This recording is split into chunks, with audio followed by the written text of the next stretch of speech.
Greetings fellow Mist Wanderers, my name is Steve Morgan and this is DM of the Mists, covering all things Curse of Strahd and Ravenloft.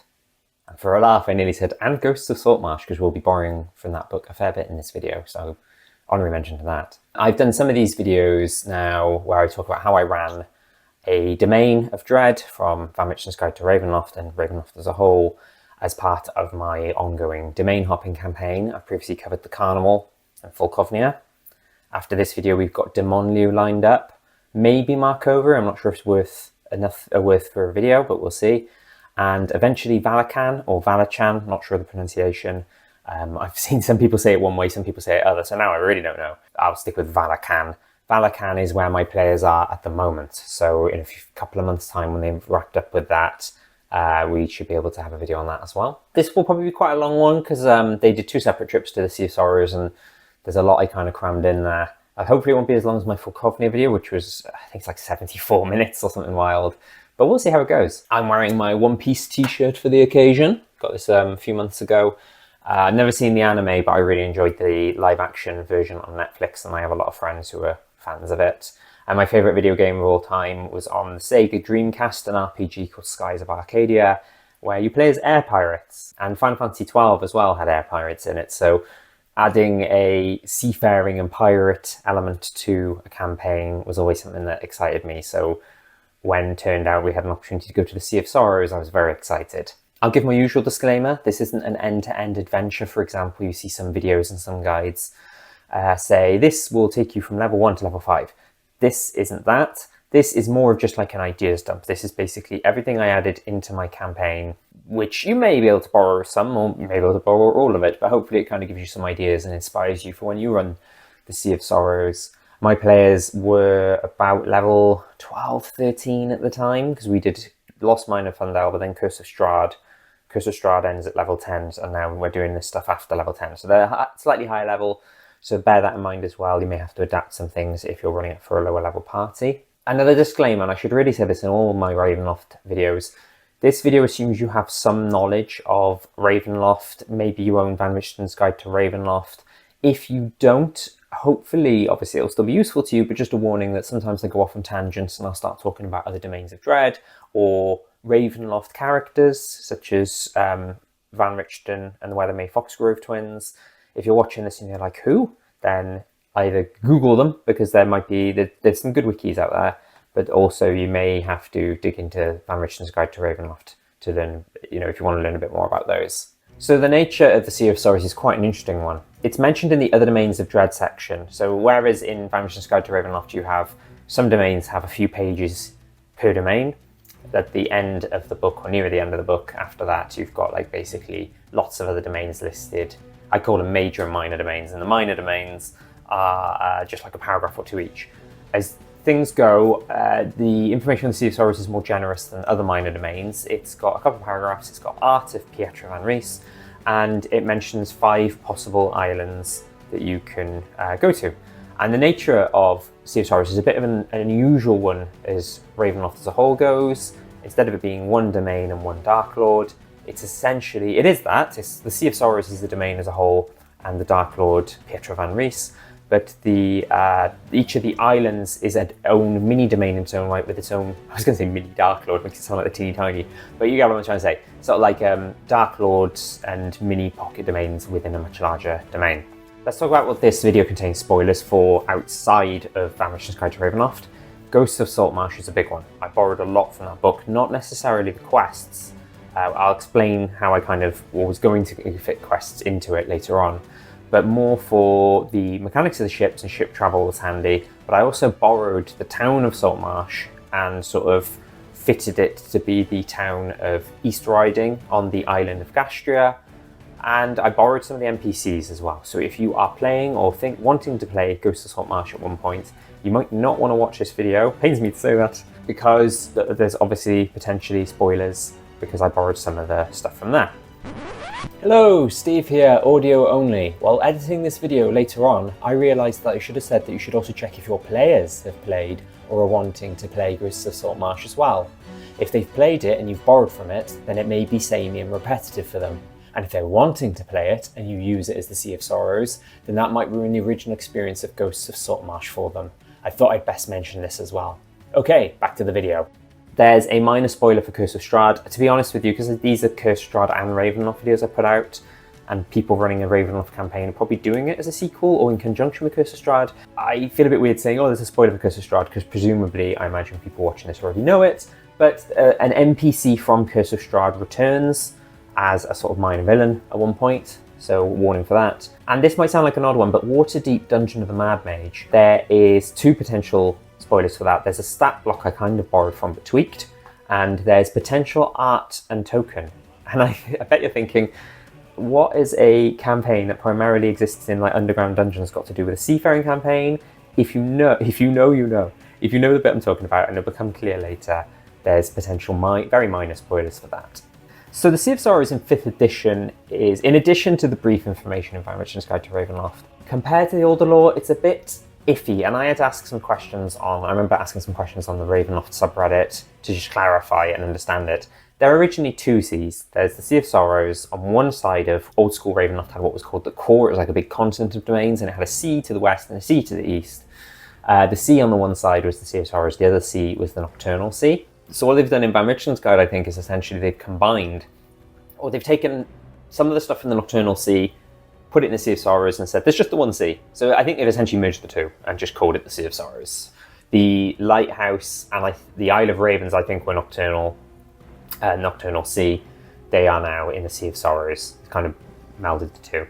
Interesting note, Ghastria is listed separately as its own domain, but technically in the old lore it was part of the Sea of Sorrows, so that caught me off. Oh, and technically Markovia is as well, but I kind of treat that as separate entirely. But Ghastria I did include as part of the Sea of Sorrows proper, and but in Van Richten's Guide, in the minor domain section, it's listed separately. So I just assumed it wasn't included, and was looking up Ghastria stuff online and other sources, and then I was just like flicking through the book one day, and I was like, oh, there's Ghastria, how strange. So just bear that in mind.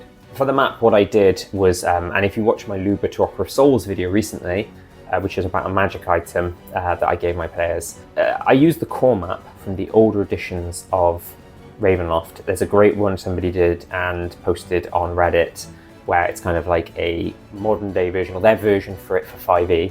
That was handy for, it's kind of a necessity. In Van Richten's Guide, you've got maps for the major domains. You haven't got any for the minor domains. So there's no map for 5th edition officially for Sea of Sorrows. So to use this one was really handy, and to get an idea of, say, how far away Ghastria and Dominia and Blaustein, etc., were, was really handy. So I just used that core map. Thank you to the creator, I think it's Paradoxis is the username on Reddit. Thanks once again. Even if you didn't use the rest of the core and just use the maps, what you could potentially do is crop it and maybe combine the west and the east, so that you've just kind of got one sea and just the islands, and that's it. I used RPG video game logic for how people get from the west to the east side. So in RPG video games, such as I mentioned Skies of Arcadia earlier, but also like Final Fantasy games, once you get a ship or airship of your own, if you keep going west off the map, you eventually appear in the east, because obviously it's like the globe. I know that kind of doesn't make sense in Ravenloft in the core, but I kind of just said if you keep going west from the likes of Blaustein and Ghastria, eventually you come out on the east side. So you could potentially go west of Mordant and eventually reach the east side of Darkon, or even the west side of Darkon, keep going west and reach the east side of Darkon. For those of you who are watching this who are like saying that's not how it works, I would argue that we can make it work, right? Because it's Ravenloft, it's the Domains of Dread, the mists work in mysterious ways. What you could do is say maybe there's like a mist border that separates the 2, so that you have to, it's not just easy a case of just sailing and then, oh, right, we found an island. You've still got to kind of go through, and the perils of going through the mists as well. Now let's talk about resources. The big one, and the one I used the most, was Ghosts of Saltmarsh. A seafaring campaign, which I was surprised and happy to learn, has got some really cool monster suggestions. It's got some of the adventures are quite Ravenloft-esque in nature. Ravenlofty? I don't know. The very first mission is a suspected haunted house, for example. And there's a few others. There's one with, there's some really cool zombies that I use as Pieter's crew, I'll talk about later, called the Drowned Ones. A great stat block, great art for those. There's an adventure featuring those and some other cool adventures that I think kind of feel quite Ravenlofty. So you could just use some of those adventures and place in the Sea of Sorrows. I also got Ship of Horror from DM's Guild, which is a 2nd edition seafaring thing. I think it's actually the Nocturnal Sea rather than the Sea of Sorrows, potentially. And I don't think I really used much from it, but it's kind of cool to get information from an old Ravenloft source and get a vibe and get some information. There is a Reddit user called Mearshoe1981 who's done a few write-ups of adapting domains for 5th edition. They did a great one for Markovia, which I used, and the Sea of Sorrows one is great. I think it's split across 2 Google Docs. Just really good, useful, handy stuff in there about the different islands beyond what's in Van Richter's Guide. There's a netzine called Quoth the Raven. I think it's like the Fraternity of Shadows website and forum and wiki. Do these sort of zines that include more canon and more information about Ravenloft, and Quoth the Raven 20 contains a lot of information from Ghastria, and I used that for when I added the town to my campaign. There's a fellow YouTuber called Hour of the Raven, I think his name is Gabriel. He often does videos that focus on different domains of dread, primarily talking about the 2nd edition, but also sometimes does a video where it'll be like, this is how the 5th edition version compares to the old version, and this is how the 5th edition Dark Lord compares to the old version.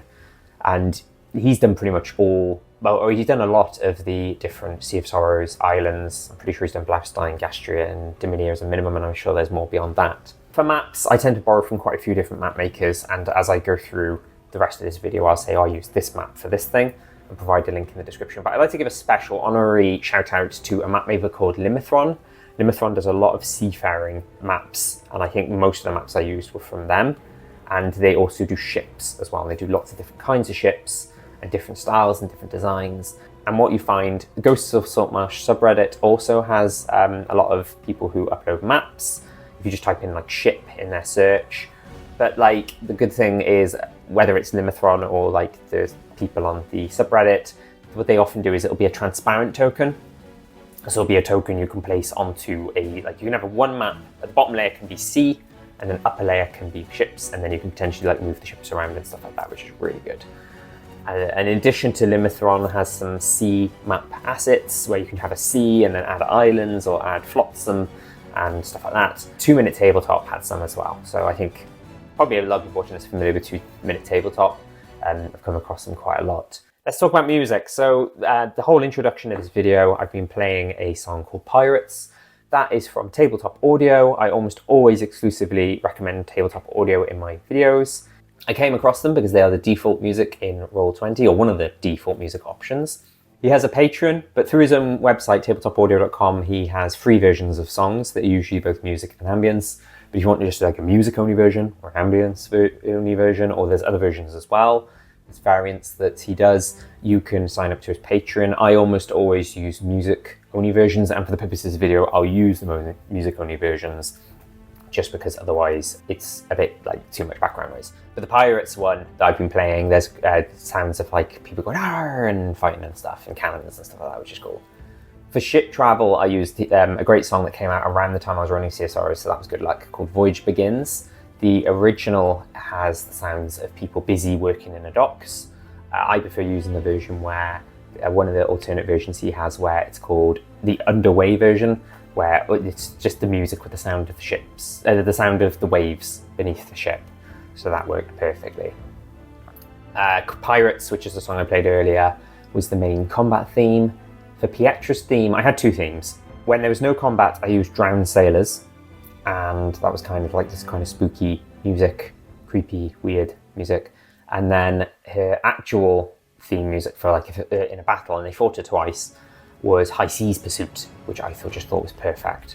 I appreciate there's a lot. I reckon the person who does the music, I'm pretty sure they said that they're also a DM, and I would be shocked if they've never done a seafaring campaign because there are so many seafaring choices.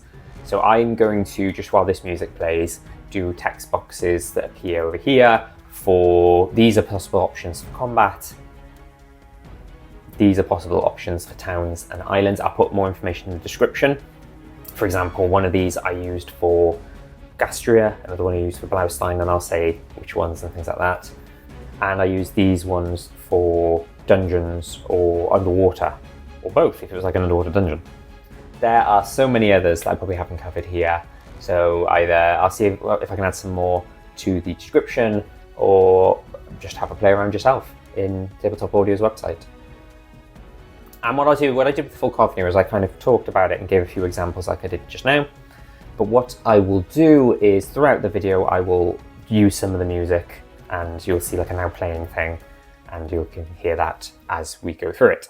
So let's talk about having a hook and a reason for going to the Sea of Sorrows. So the one thing that I think when I do these how I ran videos is it's very hard to say, here's a bunch of hooks. In my case, I'm quite lucky in that it kind of came about organically where some of these places appeared and how they got to them. One thing that really helped is I came up with a idea called the second Tarokka reading. It's called the second Tarokka reading because it presumes that they had the first Tarokka reading by Madame Eva in Barovia, as per the events of Curse of Strahd. And that card reading sort of leads the players to magic items and a fated ally to help defeat the vampire Strahd. The second Tarokka reading offers magic items tailored to each player and a fated ally spread throughout all the domains of dread. And the 3 item locations they had were for Kovnir, which is where they also had the reading, so that was handy, it was on the doorstep, the Carnival, and the Sea of Sorrows. So straight away they had a clue about another world, the Lighthouse. They found out from, I think it was Esmeralda from Curse of Strahd, and Van Riesen's Guide to Ravenloft, as she's also known, that she said, oh, if it's the Lighthouse, it's probably the Sea of Sorrows, go check it out. And so they knew fairly early in the campaign that at some point they needed to go to this place called the Sea of Sorrows. So that was really handy for me. In terms of how they get there, now because I used the core map, which they found and were introduced to by the Weathermay Foxgrove twins when they went to Mordant, they were trying to look for Van Richten actually, who wasn't there. And I'll probably cover this in my Valakan video, he's stuck in Valakan. The map shows that Mordant, Dunmonleo, and Valakan and domains like that, and Darkon border they face the sea. So from there you can get a ship. And that's what they essentially did. They were told that in Mordantshire, in the town, from one of the taverns, the Seventh Sea Tavern, they could find someone and charter a ship. And then potentially when they get to Ghastria, they could buy their own ship.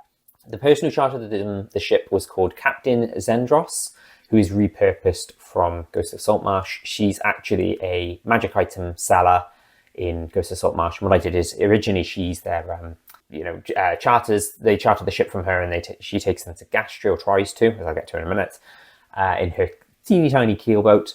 And then once she gets there, she does magic item trades.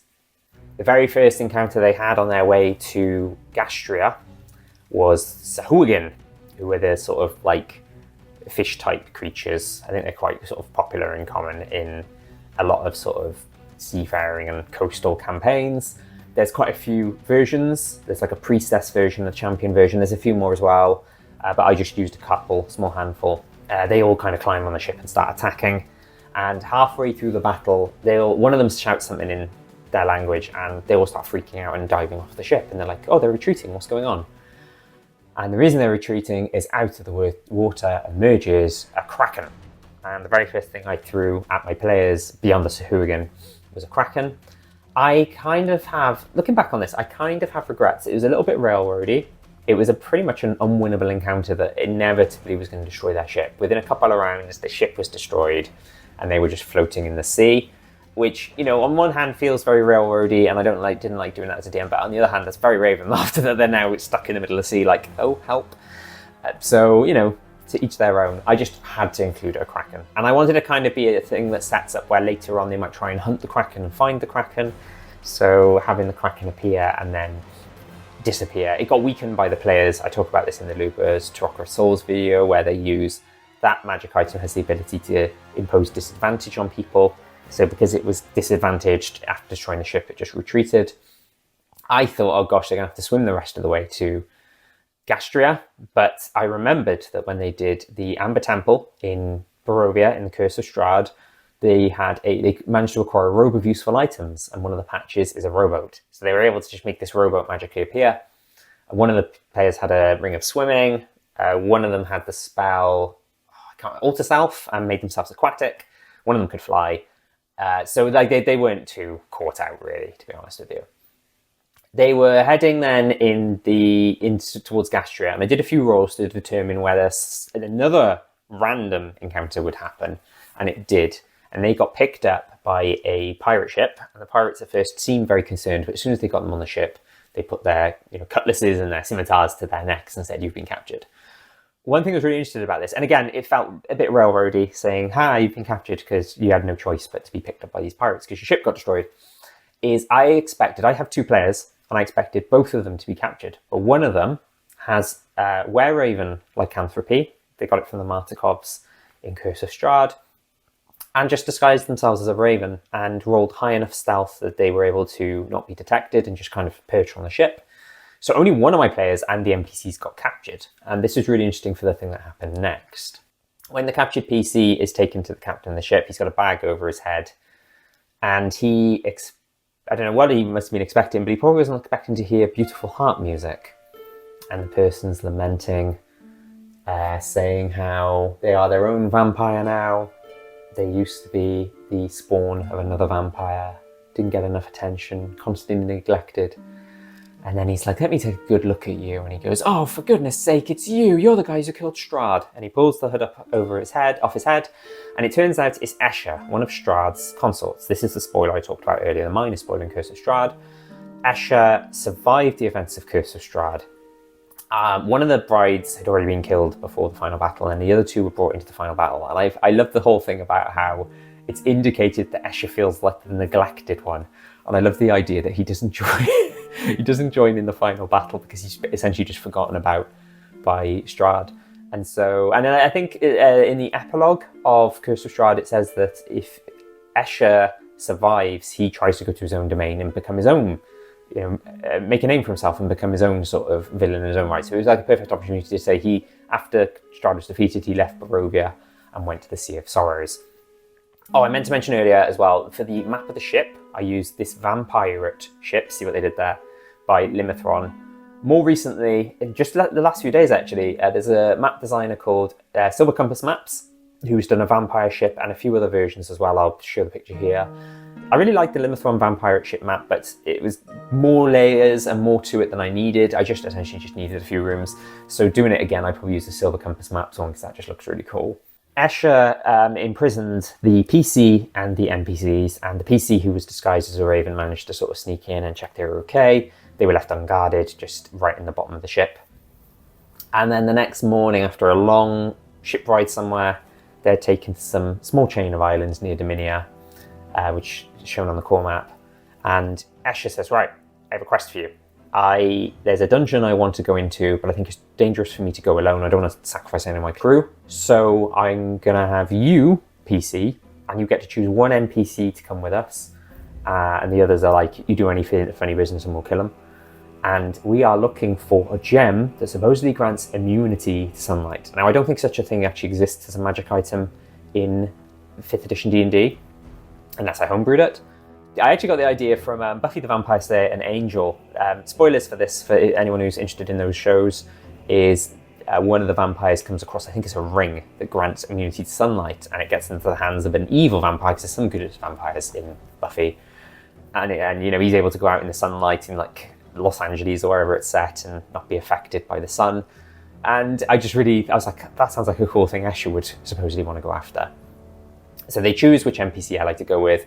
And then the PC who was disguised as a raven could also cast invisibility on himself. So I think at one point when he was out of sight, he turned into the were-raven hybrid, cast invisibility, turned himself back into a raven and was basically an invisible raven the whole time and was able to pass all stealth checks. And Escher had no idea. He just assumed this PC and NPC allies was on his own, didn't realise the other one was even there the whole time, which is quite interesting how that played out. And bearing in mind, when as a DM you plan this encounter and think, right, the 2 of them are going to be captured, and it ends up just being one being captured and the other one just kind of stalking, and actually joined in with one of the fights as well without actually realising the whole time. I used this map for the dungeon, which again is from Limithron. I think it's called the Atlantis Dungeon. What I really liked about this map as well, and it ties into the lore I added later, is there's a Mind Flayer statue in it. And I thought that was really cool. So I said that because of that, I said that the lore was Escher knew that this once belonged to a Mind Flayer. And I added some potential Mind Flayer themed villains, like they didn't fight any, but I forgot what they're called off the top of my head, the brains that walk. Intellect Devourers, I think. And I could have just had it on the screen in front of me, but I was too lazy to just open a stat block, sorry. Such quality YouTube. And so they funny enough, we play, my players also, one of my players DMs for the rest of us in another game, and we just fought some intellect devourers in that. So I didn't want to just throw in some intellect devourers, so they were already dead. They come across a room with some Kuo Toa trapped in. They're like the fish people. They've been trapped in there. There were some pirates who arrived and they trapped them in there, and they're all basically starving and exhausted and grateful that they're going to be released. There's 3 or 4 stat block variations of Kuo Toa, and I think I used all of them. Escher's like, oh, I don't care about these guys, but the PC and the NPCs are like, we should release them, they can help us. And they actually said, don't go in this room, it's got bad things in it. So they acted as mini guides. And then when they were walking around, they came across a Kraken priest. And the Kraken priest is like, you must leave this place. And there was a big attack. Kraken priests, by the way, are in Volo's Guide to Monsters, and I think they got updated in Modern Kanan Presents Monsters of the Multiverse. And there were 2 Kraken priests, and it turns out the 2 pirates that appeared earlier and trapped the Kuo Toa got transformed into Kraken priests. And the reason they're there is there's a small crevice in the map, and it was home to a juvenile Kraken, which is a stat block in Ghost of Saltmarsh, which was obviously a smaller scale than a Kraken and not as powerful, much lower challenge rating, and once it got to about half its HP, it retreated. And they defeated the Kraken priests before that attacked, and then they basically were spoke to the Kuo Toa, and the Kuo Toa were like, yes, this gem. And what was funny is the PC acted as translator, because the PC knew their language, and Escher didn't know their language, so they were kind of giving hints to the PC that oh, this gem doesn't actually work, and just play along, we'll help you get rid of this vampire. And then the Kuo Toa thanked them for rescuing them, and then they were leaving. Escher and Escher's pirates try and trap both PCs and the NPCs in the dungeon. And as they go to leave, they hear all this chaos outside, where the mummy Kraken returns to check on its baby, and essentially wipes out Escher, Escher's crew, and Escher's ship. And Escher had a harp. The harp he had was it was one of the instruments of the bards. The players were able to pick that up for themselves later on. Neither of them are bards, but they were able to do a magic trade of equivalent value. I should mention as well with Escher, it wasn't obvious that he died, so he could potentially be a villain who returns later on. Maybe he's stuck on this island in a shaded bit going hungry. It then occurred to the players that in addition to Escher and Escher's crew being gone, the ship got destroyed, so they're stranded on this island. Albeit they've made some Kuo Toa friends. They try and do some signals on top of the island, and they get found by a pirate ship.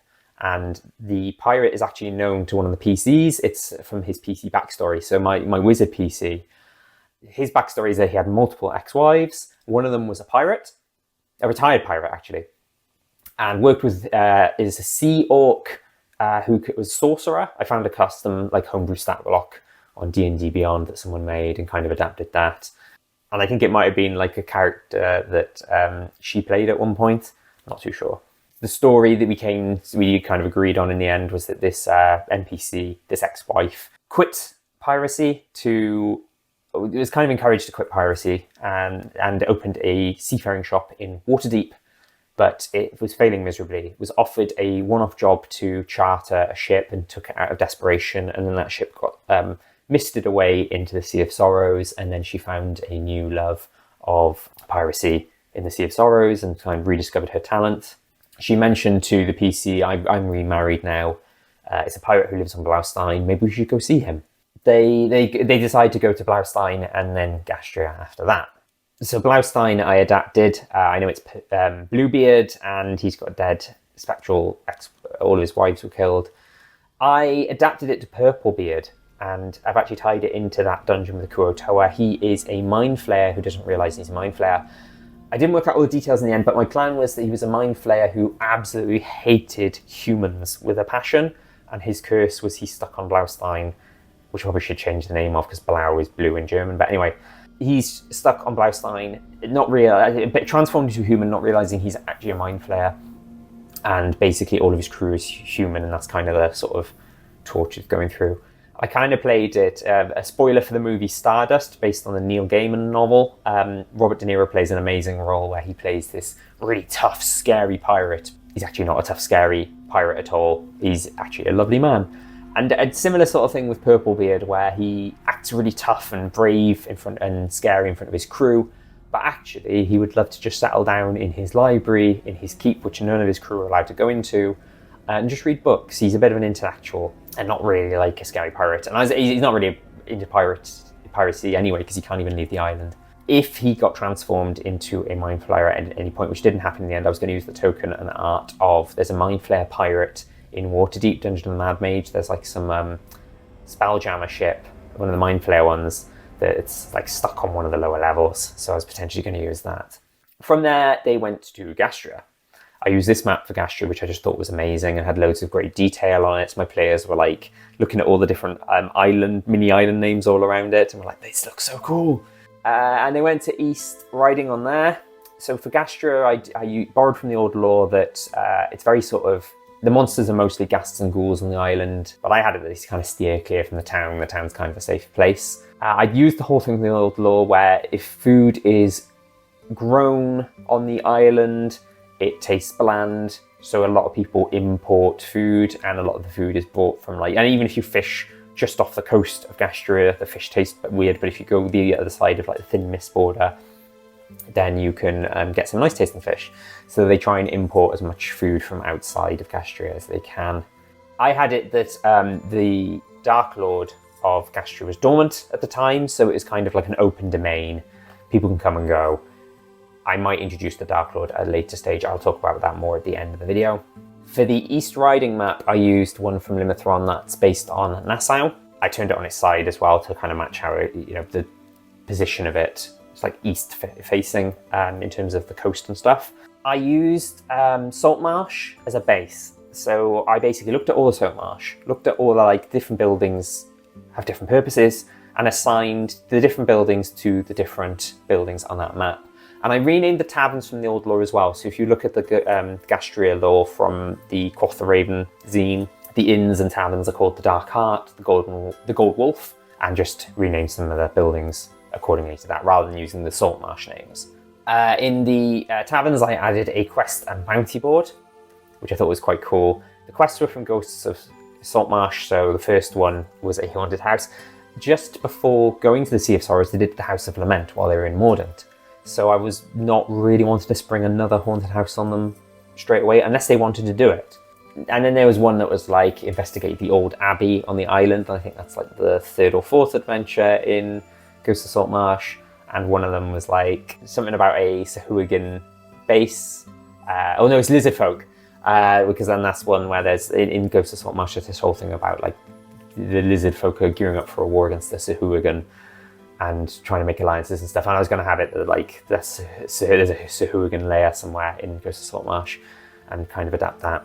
And I even borrowed the ships from Ghosts of Saltmarsh. So in the Ghosts of Saltmarsh random encounters table for ocean encounters, there's 4 possible ships they can come across. One of them is a pirate ship run by goblins and orcs, I believe. One of them is a wizard who uses a lot of constructs. Another one I think is a druid. Things like that. So they were listed as bounties. Escher the Vampirate was listed as a bounty, so they could show the harp as proof that he'd been defeated, and they got money for that. I also added the Kraken as a ridiculously expensive bounty. That was 20,000 gold or something like that. And I added a custom one. I mentioned Skies of Arcadia a few times in this video. So that's the story of some air pirates fighting off an evil armada, an evil empire. One of the admirals of the armada is called Vigoro, and he has this ridiculous ship with a giant cannon on it, as if he's compensating for something. Limithron did an incredible ship where it's intended as a Spelljammer ship, but he's done variations where you could have it on the sea, of a ship with a giant cannon on it. So I was going to have Vigoro, or adapted Vigoro to be a Sea of Sorrows NPC who's got a GIF crew, and essentially fire this giant cannon and roll a lot of dice to see what the damage would be. Probably destroy ships in one hit. It's just essentially the Sea of Sorrows Death Star. Zendros, I don't know the pronunciation.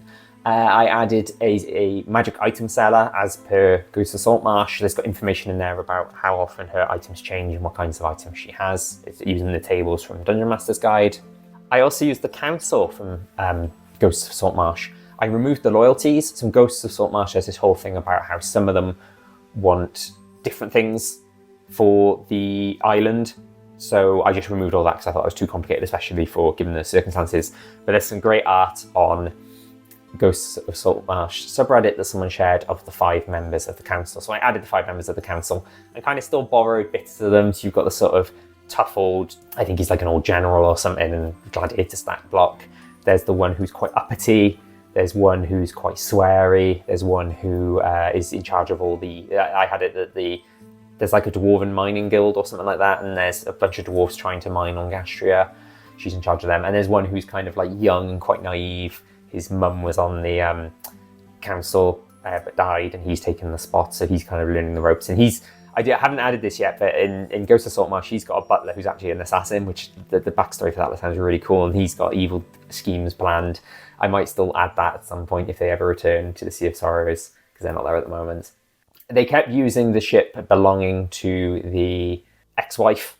She was like, oh, you know, I'll keep carrying around with you until you get your own ship. And they explained that really all they wanted to go to was like the Lighthouse Island, and then that was it, to be honest. So she was like, oh, I'll just do that for you, and you don't have to worry about, you know, if you were here longer term, might be tricky, but we'll see. At that point, they kind of, it went less linear, and they could open up and they can go where they wanted. Obviously, they had the Lighthouse Island set in their sights, but it meant then I could introduce random encounters. So I came up with a table, which I mostly lifted from Ghosts of Saltmarsh and then adapted. Examples of what were on it were bullywugs, who are in the Monster Manual, and there's some variants. Deep Scion, who are from Volo's Guide to Monsters, updated in Monsters of the Multiverse.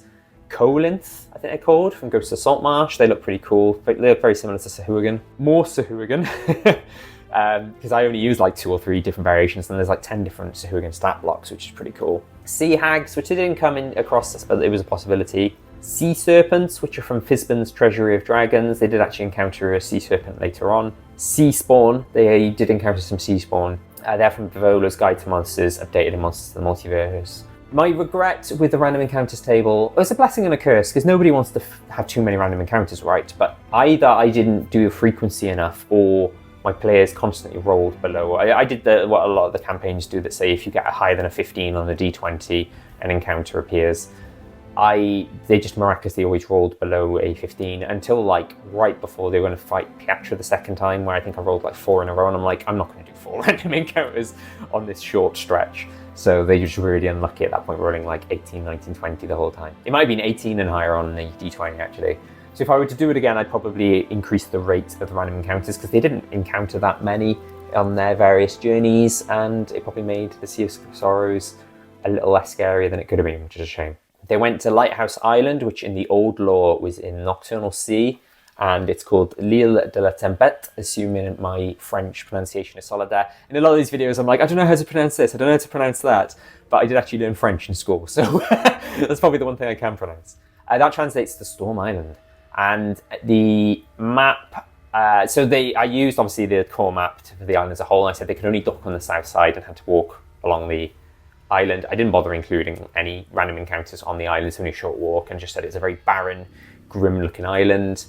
And then I found this amazing lighthouse map. So this one, I used this amazing lighthouse map, which isn't Limithron. This one is, pronunciation, Che and Peku, I want to say it's pronounced. Very incredible maps they do. Very sort of 3D style, so it's not directly top down as you'll see with the lighthouse.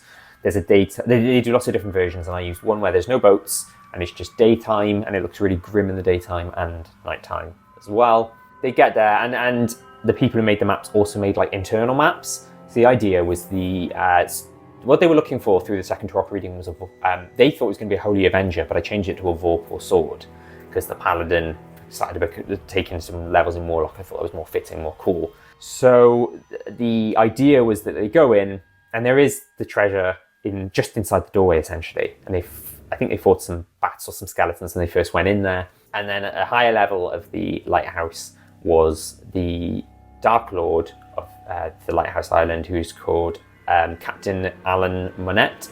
And what actually happened in the end is they got the magic item, the doors closed and were locked. After the idea as well was because they got a couple of NPC allies, the NPCs left, and then the doors sealed shut, and it just trapped the 2 PCs.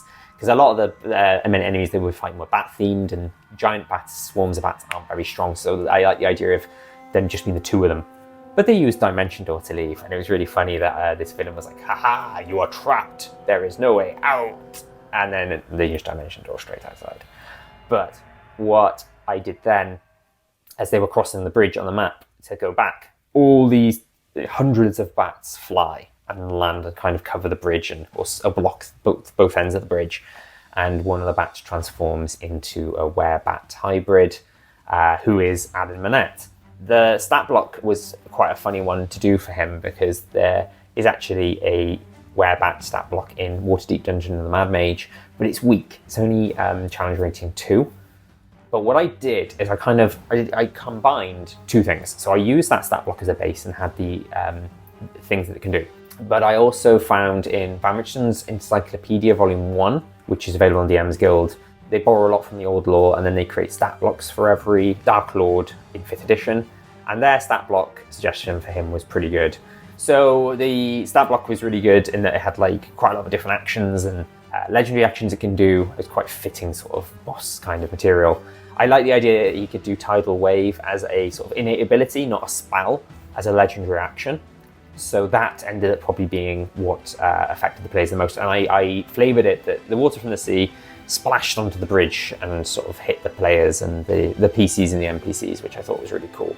Inevitably, though, he was quite an easy boss for them, and they defeated him and all his multiple oncoming. I did waves of like tons and tons of swarms of bats and giant bats coming from all directions, but they managed to defeat him. They got what they came for, the Vorpal sword. My PC was very excited to attune to it, but as they left the island, they got surrounded in mist, and a ghost ship appeared next to them, and a scary-looking pirate with spectral eels coming out of her shouted, "That sword was meant to be mine!" Because, and I should have mentioned this earlier when they went through with Ghastria, they met someone who's like a magic item collector. He was supposed to get the magic item and steal it before the players arrived, but because I thought the players were going to do something else and then go and get it, and so the idea was that they would arrive at the island and the item was already gone. Because they went straight there, I thought it would be fairer to say that they managed to beat the magic item collector to it, but she was like, "No, I wanted that sword, I was meant to have that sword," and so she attacks. I used a homebrew stat block someone designed. I think it was adapted from one of the Drowned ones who I mentioned, a really cool stat block in Ghosts of Saltmarsh. The Drowned ones are like these sort of barnacle-covered zombies that are really tough, but have some zombie traits and use weapons as well. There's 4 different versions. What I did is, because my players are high level, I used the adapted version for Pietra. Her first mate was I think it's called Drowned Master, which is like the toughest one, which in Ghosts of Saltmarsh, the adventure is the boss. In that particular adventure where they appear. And there's the 3 or 4 weaker variants. I did multiple of them as her making up her crew. Some of them have crossbows, some of them have different attacks, and so on and so on. And Pietra's stat block is pretty nasty. What I liked about the person who made it was she had an anchor attack, because she's got an anchor in the artwork for her, where she would essentially throw her anchor, and if it catches, she can reel them in. They're restrained, and then obviously she gets advantage on attacks. She managed to down the PC who'd just gotten the sword, stole the sword, shouted something like, "Right, let's go, we got what we came for." And her ship disappeared in mist. And my one PC had to rescue my other PC because he was unconscious and about to fall in the water.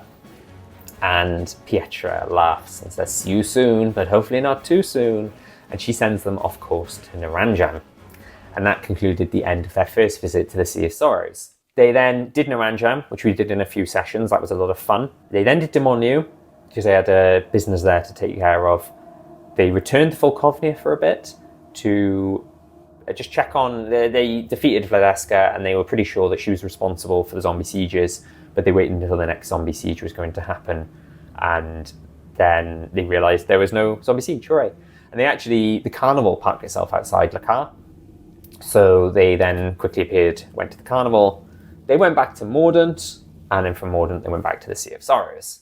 This time they went to see Purplebeard on Blaustein, and they got some lore on Pietra, and I basically took the information from Van Richten's Guide to Ravenloft. He said in one of his books, there was information about Pietra, about how she was this evil, cruel pirate, and a bunch of rival pirate captains all allied together to defeat her, and I made up this thing where they formed a pentagon shape around her of 5 ships, so that her ship couldn't escape. And he says to them, "I reckon if you do that again, you get 5 ships and surround her ship, even though her ship can teleport," or that was a thing I kind of added, I'll talk more about that later. Her ship can teleport. It needs a bit of a runway. So if they block her ship, she won't be able to do that, and she's trapped and she can't escape.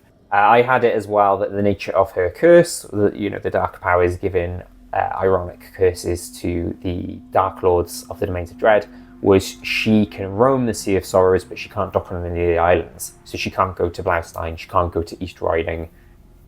That was why she couldn't get the magic item from the Lighthouse Island, etc., etc. That is her curse. She's doomed to just sail and can never dock on an island, which I thought was a pretty cool bit of flavour. From there, they go back to East Riding and Ghastria. They meet the magic item collector they managed to convince to help them stage an ambush, because he sometimes trades magic items and sells magic items to Pietra. And they talked to the council about it, and they managed to rope in some people to provide some ships. They had Purplebeard's ship, but without Purplebeard because he can't leave Blaustein. They had the player's backstory NPC ex-wife ship. They managed to convince some other people to give ships, and they had 5 ships. And then on the way there, they fought a sea serpent, which, as I mentioned earlier, is from the Fizban's book. That was quite an interesting battle. And then they go to spring the trap on Pietra. I did this cool thing where, I think it was Limithron maps, where I put the sea and then put islands dotted around. I used the same location as where Escher took them, those like mini chain of islands. And I had it that he said, oh, this is usually where I met Pietra. Hang off a bit while my ship goes in there. Her ship is covered in mist anyway, so she won't be able to see you coming. She'll be distracted because we're talking business. And they waited and waited, and then her ship appeared. And then they set the signal to the other ships, and all the 5 ships came around, trapped Pietra. Now, she had attuned to that 4-pull sword, which was a terrifying idea that if she rolled a d20, she could decapitate someone and behead them. And with the anchor as well, she could restrain them, which means she would have advantage on the attack. So she had a 1 in 10-ish chance instead of a 1 in 20 of instantly decapitating people. And one of my players said to me afterwards, of all the battles they fought, and this bearing in mind all the battles of Curse of Strahd, some of the battles they fought against people, that was the one that was most terrifying because death was very real. And even though they have access to things like Revivify, and they had a friend who owes them a favour who has raised dead, you can't use those spells if you lose your head. They would have had to, the only thing I can think that would have saved them was going to the Amber Temple in Barovia and using one of the vestiges there allows for, I think it's like true resurrection or something like that, where even if the person's beheaded, you can bring them back. Or that character is dead for good. The player who has Luva's Talker of Souls used its Woe ability. Like I said, I talked more about this in the Luva's Talker of Souls video. It's such a cool magic item. I recommend adding it to your campaign for so many reasons. And it imposed disadvantage on her, so at least even if she restrained a character, it would be a flat roll. But if she hadn't restrained a character, it's like a 1 in 400 chance of getting 2 20s in a row, so getting a natural 20 at disadvantage. And it was a pretty intense battle. What happened as well is she sent her drowned ones to attack some of the ships on the outside. So this time, instead of fighting in her entire crew, they just fought her and her first mate. And even then, I think her challenge rating was like 11 or 12. The Drowned Masters are like an 8 or 9 or something like that. They were still, even with the action economy, and they're already fighting 2 enemies, they were still pretty tough enemies to fight. And they managed to defeat her. All of the drowned ones dropped dead. And I even came up with the mechanics of, depending on how long the battle took, I came up with a table of how many NPCs on the 5 ships on the outside survived or died. And so there was a whole thing about that. They also then got the Relentless as a prize. A ghost appeared who was named Jolie, and she explained that she was the helmswoman of the Relentless. It was actually her ship. And then before Pietra became a Dark Lord and came to the Sea of Sorrows, she murdered Jolie and took her ship. And it's essentially suppressed her into the ship to make it do the things where it's kind of like can teleport and travel through the mists and stuff like that. And she says, well, you freed me, you saved me, I'm happy for you guys to be my captains now. And this might seem overpowered. I will stress as a disclaimer that my players have done a lot of domains now, and I like the idea that they've got this magic ship, albeit a ghost ship, so it can still freak people out, but they've got this magic ship that can kind of make travel a lot easier. It can teleport anywhere while it's within a domain, so it can teleport from one place of the Sea of Sorrows to the other in like a click of her fingers. It doesn't need a crew, so she can basically take care of everything. She said, oh, you might want to get a cook, but you don't need all the other things. I can launch cannons from the ship. I can steer it, etc., etc. It's indestructible because it's a ghost ship. I had it that even if it took loads of damage, it would just instantly repair itself. Mist travel between domains now takes a quarter of what it was. So if you're going from a domain with a sea or to another domain with a sea or any body of water, I'll get to that in a minute, then it takes a quarter of the time. So instead of I think it's like a 2d6 roll if you've got a Mist talisman. So it could be anywhere from 2 to 12 hours. It brings it down to anything from, if my math serves me right, half an hour to 4 hours. And you can go to other domains, even if they don't have a sea. So landlocked domains, they can appear in the lake outside Lakar in Folkovnia. They can appear in Lake Zarovich or Zarovich in Barovia. I thought that'd be a cool thing to do, just because we've gotten to the point now where they've done a lot of Mist travel, where they walk from one domain to another. And I think they deserve this reward to have this ship that can take them, make travel a lot easier. But I appreciate other DMs might not want to do that, especially if it's earlier in a campaign. I mean, my guys now are like level 14-ish, so we're getting near the end of this campaign, so it makes sense to give them something like that. And it's that whole old RPG mechanic of you get near the end of the story and you get like an airship, or you usually get like a ship on the sea and then you get an airship later on. It might be an idea that at some point someone tweaks it and can actually fly as well. Well, maybe not. And of course, the PC finally got his Vorpal sword that he wanted to get, and he got it and could attune to it.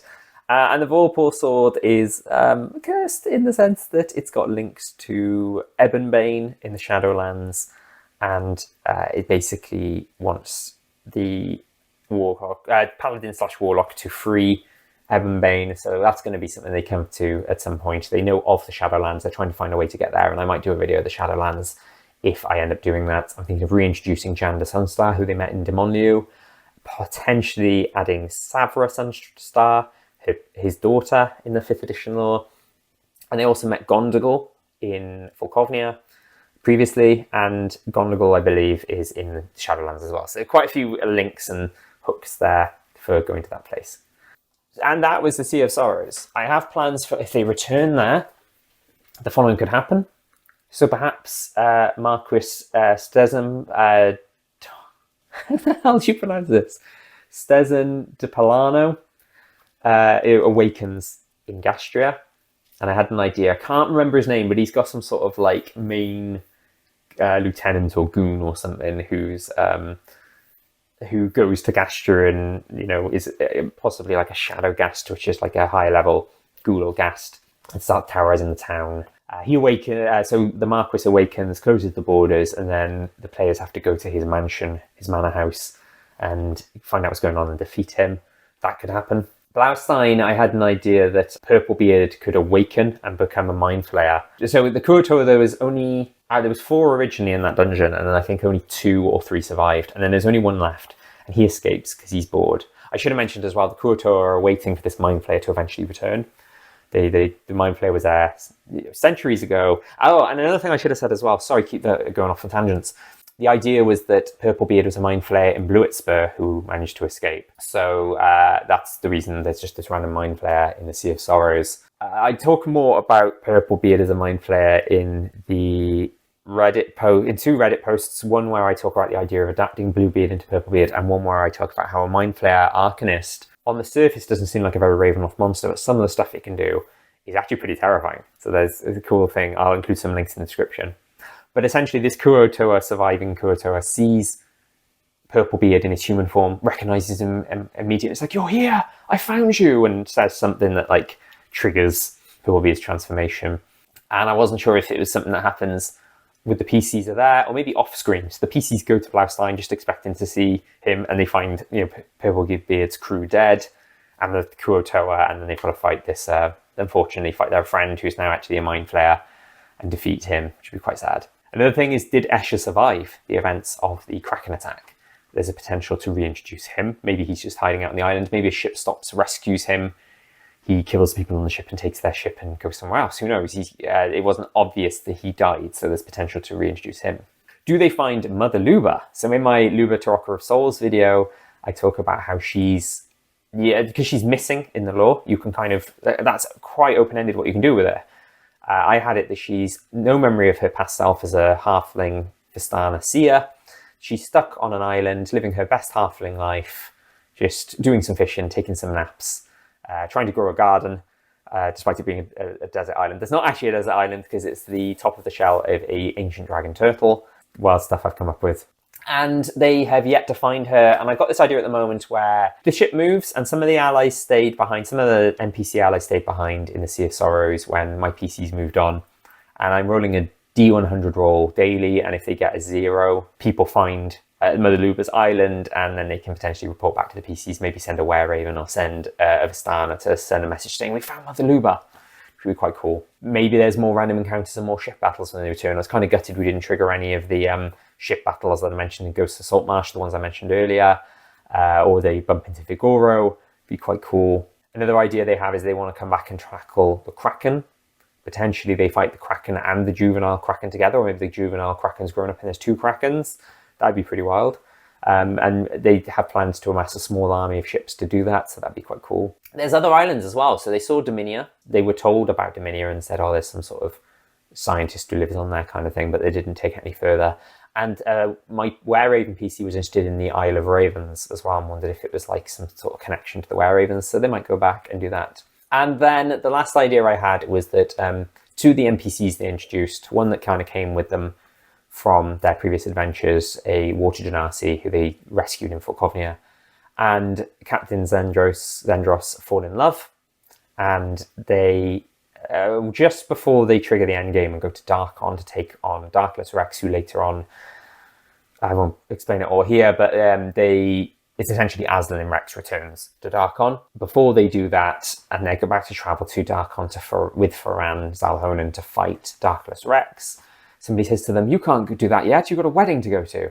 And they return to Ghastria and see the wedding of 2 of their friends, 2 people they introduced to get married. And I just thought, maybe that's not very Ravenlofty, but I just thought that was a nice thing where, like a sort of nice final happy thing before they do the end game, where they go to Darkon, fight Darkless Rex, and then essentially get trapped in Darkon because they've got to defeat Aslan and Rex. That's the plan anyway. But with Valakan, and they also want to do Forlorn and Haslan afterwards as a minimum.